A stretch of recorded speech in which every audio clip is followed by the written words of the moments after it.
حضرت ابو ہریرہ رضی اللہ تعالیٰ عنہ سے روایت ہے، فرمایا رسول اللہ صلی اللہ علیہ وسلم سے پوچھا گیا کہ کس عمل کی وجہ سے لوگ جنت میں زیادہ داخل ہوں گے؟ ایسا کیا عمل ہے کہ لوگ جنت میں زیادہ داخل ہوں گے؟ تو ارشاد فرمایا تقویٰ، یعنی اللہ کا ڈر اور اچھے اخلاق. یہ دو چیزیں، اللہ کا ڈر اور اچھے اخلاق، انسان کو جنت میں داخل کرے گی.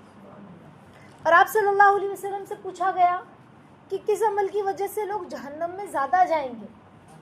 تو فرمایا منہ اور شرمگاہ کا غلط استعمال. منہ اور شرمگاہ کا غلط استعمال یعنی زبان سے بری باتیں بولنا، جھگڑا، گالی گلوچ، غیبت، چغلخوری، اور شرمگاہ کا غلط استعمال یعنی زنا. سمجھ رہے؟ تو یہ دو چیزوں کی وجہ سے انسان جہنم میں زیادہ جائیں گے. اور کس چیز کی وجہ سے جنت میں زیادہ جائیں گے؟ تو کہا کہ تقویٰ یعنی اللہ کا ڈر اور اچھے اخلاق، یہ دو چیزوں کی وجہ سے انسان جنت میں زیادہ جائے گا. تو اچھا اخلاق ہے کیا؟ ہمیں کیا لگتا ہے لوگوں سے اچھی بات کرنا یہ اچھا اخلاق ہے نا؟ سچ بولنا یہ اچھا اخلاق ہے، جھوٹ سے بچنا یہ اچھا اخلاق ہے. بس اتنا ہی نہیں، اس کے آگے بھی ہے. اس کے آگے کیا؟ لوگوں کے بارے میں بدگمانی نہ کرنا، لوگوں کو جج نہ کرنا. سمجھ رہے؟ لوگوں کے بارے میں کچھ بھی غلط نیگیٹو سوچنا ہی نہیں ہے. سمجھ رہے؟ پازیٹیو، ہمیشہ پازیٹیو. جیسے مثال کے طور پہ ہم جوائنٹ فیملی میں رہ رہے، ایک ایگزامپل، اور جوائنٹ فیملی میں دیورانی بھی ہوتی ہے، جیٹھانی بھی ہوتی ہے نا، اور ساس سسر سب ہوتے ہیں.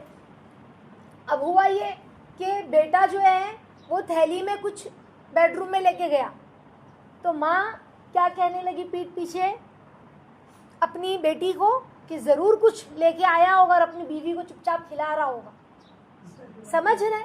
یہ نیگیٹو ہم کو سوچنا ہی نہیں ہے کہ ہمیں کیا معلوم اس کے اندر کیا ہو سکتا ہے، اس کی ضرورت کی چیزیں ہوگی جو وہ دکھانا نہیں چاہتا ہوگا. کچھ پرسنل چیزیں ایسی بھی ہوتی ہیں نا جو ہر کسی کو نہیں انسان شو کر سکتا ہے. سمجھ رہے؟ تو کچھ ایسا ہوگا، ہم کیوں بولے شاید ہوگا، شاید یہ ہوگا، شاید وہ ہوگا. یعنی جو لوگ یہ بولتے ہیں نا شاید ایسا ہوگا، وہ لوگ بہت نیگیٹو ہوتے ہیں. جو لوگوں کی چیزوں کو دور سے دیکھ کے جج کرتے شاید ایسا کیا ہوگا، تو نیگیٹو ہوتے. سمجھ رہے؟ تو ہم اپنے آپ کو چیک کریں کیا ہمارے اندر یہ کوالٹی ہے فوراً لوگوں کو جج کرنا. اب ظاہر سی بات ہے انسان جب فوراً لوگوں کو جج کرے گا، شاید ایسا کی ہوگی، شاید یہ بولی ہوگی، وہ بولی ہوگی، تو پھر کیا ہوتا ہے؟ اس نے ایسا بولی ہے نا، اس کا مقصد مجھے معلوم ہے یہ بولنے کا کیا ہوگا. اس کا مقصد یہ نہیں یہ ہوگا، میں اس کو اچھے سے جانتی ہوں. سمجھ رہے؟ تو ہم نے نیگیٹیوٹی رکھی اور غلط بیانی کی، اگرچہ وہ 100% صحیح بھی ہو، لیکن وہ تو بظاہر تو صحیح نہیں ہے نا. وہ ہماری سوچ میں ہم نے اس کو جج کیا ہے، 100% صحیح نہیں ہے. سمجھ رہے؟ تو اس کو ہم نے یہ کیا تو پھر کیا ہوگا؟ بدگمانیاں بڑھے گی، جھگڑے بڑھیں گے، پھر چغلخوری بڑھے گی، پھر ہم پیچھے بولیں گے پتہ ہے وہ کمرے میں ہے نا، پتہ نہیں کیا لے کر گئی تھی، کچھ تو بھی چھپا کر لے گئی تھی، دیکھی نہیں میں نے، وہ چھپا کر لے گئی تھی. پتہ نہیں کوئی اس کی ایسی ضرورت کی چیز ہوگی جو ہر ایک کو نہیں بتا سکتی. وہ ضروری ہے کہ کوئی چیز ایسی ہو جس پہ ہم گوسپ کریں. تو کچھ چیزیں ایسی ہو نا جو دکھے بھی ہمیں بظاہر اور سامنے والا ہمیں بتانا نہیں چاہتا، تو ہم یہ سوچیں، اپنے دل کو تسلی دیں کہ کچھ کام کی چیز ہوگی. سمجھ رہے؟ کچھ ہوگا. سمجھ رہے؟ ایون اگر کسی کی برائی ہمیں سامنے نظر بھی آئے، جیسے مثال کے طور پہ کوئی سویا ہے، نماز کا وقت ہو رہا ہے، نماز ہی نہیں پڑھا، اور ہم بول نہیں پا رہے، دیورانی ہے، جیٹھانی ہے، سمجھ رہے، ننند ہے، اب بولے تو کیسے بولے، اور سو رہے ہیں آرام سے. یا پھر ہمیں تو لگ رہا ہے وہ سویا ہے، اور بعد میں ہم نے پوچھا تو اس نے کہا میری تو نماز ہو گئی. تو ہم نے کہا جھوٹی، سو تو رہی تھی، میں نے دیکھی تھی سو رہی تھی، کب نماز پڑھ لی اس نے. سمجھ رہے؟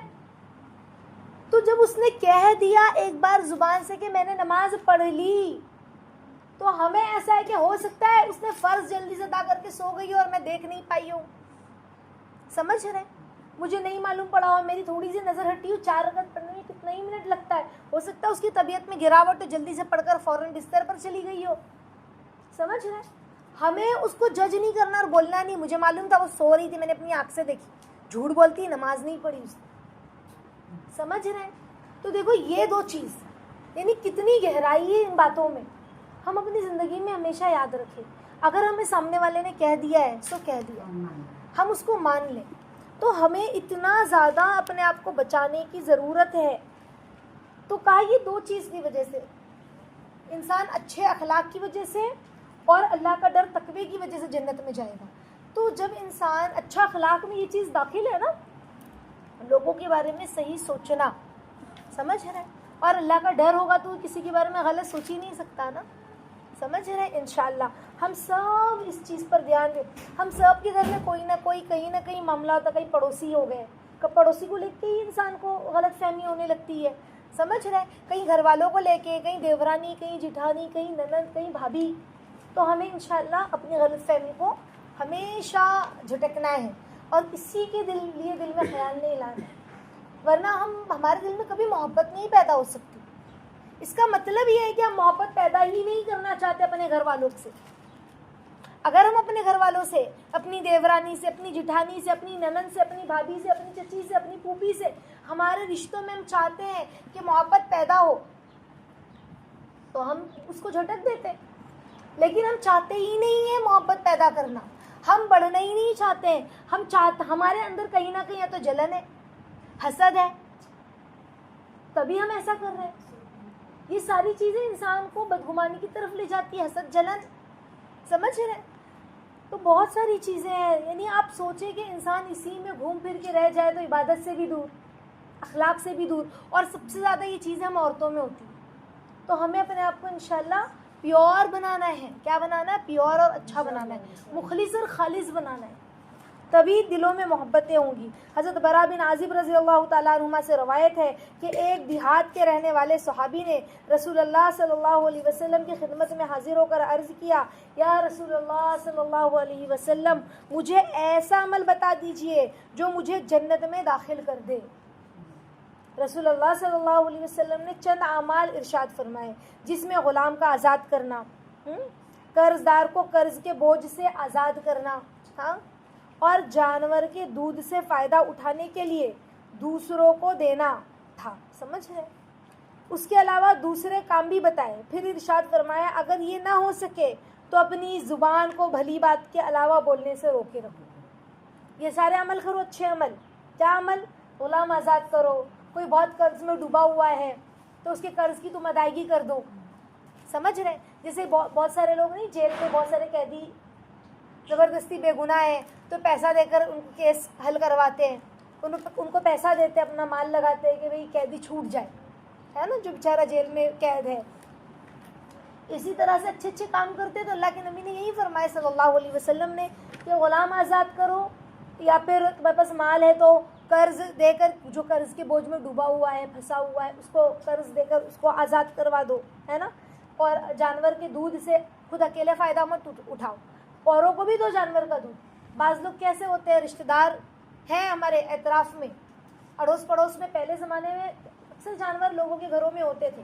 سننے میں آتا ہے لوگوں سے یہ باتیں کہ ہمارے فلاں کے پاس جانور تھا، ان کے گھر میں دودھ بہت ہوتا تھا، لیکن وہ کبھی ہمیں ایک پیالہ دودھ نہیں دیا، ہمارے رشتہ داری ہونے کے باوجود بھی. بھلے وہ دودھ بیچ دیا کرتے تھے لیکن پڑوس کے بچے کو دودھ کبھی نہیں دیا، رشتہ داری ہونے کے باوجود بھی. سمجھ رہے ہیں. اتنا سخت دل، اتنا سنگ دل. تو اللہ کے نبی کہہ رہے ہیں کہ اگر جانور ہے نا تو جانور کے دودھ سے فائدہ اٹھانے کے لیے دوسروں کو بھی دینا تھا. یہ بات کتنی بڑی بات ہے.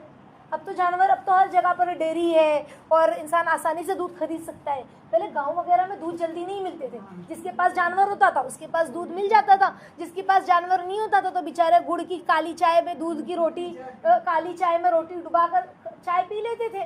سمجھ رہے. تو جن کے پاس جانور ہوتا تھا تو خوب دودھ پیتے تھے، دودھ بھی پیتے تھے، ملائی بھی کھاتے تھے، دہی بھی بنا کے کھا رہے ہیں.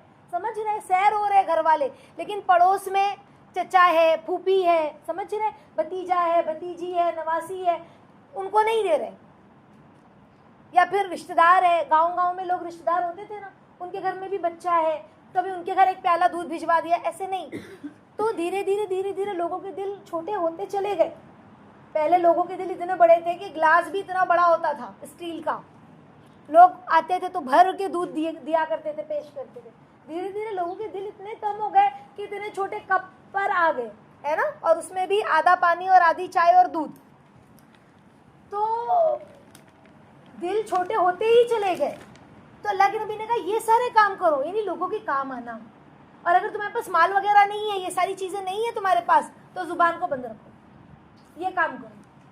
اب دیکھو زبان سے اگر بھلی بات نہیں بولے گا تو انسان کیا کرے گا, بری بات کرے گا, ہے نا. اچھی بات نہیں کرے گا تو بری بات کرے گا. جیسے مثال کے طور پہ 4 لوگ آئے تو پھر بیٹھ کے اس کی بات کرنے لگا, اس کی بیٹی, اس کی بہو, اس کا گھر, اس کا بیٹا, اس کا داماد, سمجھ رہے, یا اپنی ساس اور سسر کی برائی شروع کر دی, اپنی دیورانی اور جٹھانی کی برائی شروع کر دی, نند کی برائی شروع کر دی. تو اللہ کے نبی صلی اللہ علیہ وسلم نے فرمایا اگر تمہارے پاس یہ سب نہیں ہے نا, مال اتنا نہیں ہے سب کام کرنے کے لیے, آزاد نہیں کر سکتے, اتنا پیسہ نہیں ہے کسی کی مدد کر سکو تم, نہ تمہارے پاس اتنا جانور ہے کہ تم خود دودھ پیو اور کسی کو دے سکو, تو بھلی بات کو اپنی زبان کو قابو میں رکھو. کتنی بڑی بات, یعنی آپ سوچیں کہ یہ اتنی بڑی چیز ہے کہ اگر ہم اس پر آ گئے نا تو اپنے وقت کے ولی بن جائیں گے انشاءاللہ. اگر ہم نماز روزے کی پابندی کے ساتھ ساتھ اس پر آ گئے نا تو اپنے وقت کے ولی بن جائیں گے. یہ زبان ایک ایسی چیز ہے کہ ابو بکر صدیق رضی اللہ تعالیٰ نے اس کو پکڑ کر گھسیٹا, کھینچ رہے تھے کہ کیا کر رہے ہیں, کہا یہی وہ زبان ہے نا, کہ انسان پیر سے پھسل کر اتنا جہنم میں نہیں جاتا جتنا زبان سے پھسل کر جاتا. جھٹ سے ہم نے کسی کو بھی بول دیا, جھٹ سے ہم نے کسی کے لیے بھی بدگمانی کر لی. ہوتا ہے نا رشتہ داروں میں, خاندان والوں میں, گھر ہی میں ہو جاتا ہے, بہنوں کے بارے میں, بھائیوں کے بارے میں انسان بدگمانی کرتا ہے. شادی شدہ ہو گئے تو میرا بھائی ایسا کیا ہوگا, ہے نا, تو بدگمانی نہ کریں, چاہے پھر وہ ہماری سگی بھائی بہن ہو یا پھر دیورانی جٹھانی ہو, بھابھی ننند ہو. اپنے آپ کو بچائے انشاءاللہ. اللہ تعالیٰ مجھے بھی اور آپ لوگوں کو بھی عمل کی توفیق عطا فرمائے. تو اس کو صرف سننا نہیں ہے بلکہ ہم اپنی زندگی میں اس کو آج سے, ابھی سے ہم واچ کریں اور اپنی زندگی میں لائیں انشاءاللہ.